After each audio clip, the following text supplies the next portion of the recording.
Hello everyone, आप सभी का हमारे यूट्यूब चैनल में स्वागत है। तो आज के इस वीडियो में हम लोग सम संख्या और विषम संख्या के बारे में जानेंगे। तो चलिए शुरू करते हैं। सम संख्या, जिसे हम इंग्लिश में इवन नंबर्स कहते हैं। सम संख्या का जो डिफिनेशन होगा, वे प्राकृत संख्याएं जो दो से विभाजित हो सम संख्या कहलाती है। वे प्राकृत संख्याएं जो दो से विभाजित हो सम संख्या कहलाती है। तो सबसे छोटी सम संख्या क्या हो गया? इस प्रकार 2 हो गया। ठीक है। प्राकृत संख्या कहाँ से शुरू होती है? 1 से शुरू होती है और अनंत तक जाती है। तो इसका जो डिफिनेशन होगा, वे प्राकृत संख्याएं जो 2 से विभाजित हो सम संख्याएं कहलाती है। ठीक है। तो मैं आशा करता हूँ समझ गए होंगे। चलिए विषम संख्या के बारे में देखेंगे।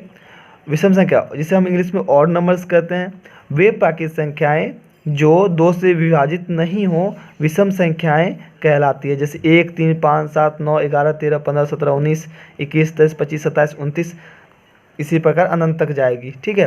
वैसी प्राकृत संख्या जो 2 से पूर्णतः विभाजित नहीं हो विषम संख्या कहलाती है। ठीक है।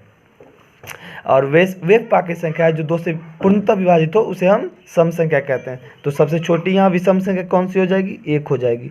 ठीक है। डिफिनेशन याद रखिएगा, वे प्राकृत संख्याएं जो 2 से विभाजित हो। प्राकृत संख्या आपको बताए हैं इससे पहले वाली वीडियो में। प्राकृत संख्या डिफिनेशन क्या है? वैसी संख्या जो 1 से शुरू हो और अनंत तक जाती हो, या फिर गिनती की संख्या को हम प्राकृत संख्या कहते हैं, जिसे गिना जा सके। तो इस प्रकार सबसे छोटी विषम संख्या 1 और सबसे छोटी सम संख्या 2। ठीक है। तो मैं आशा करता हूँ आप इस वीडियो से समझ गए होंगे। चलिए जैसे 3 लेके चलते हैं।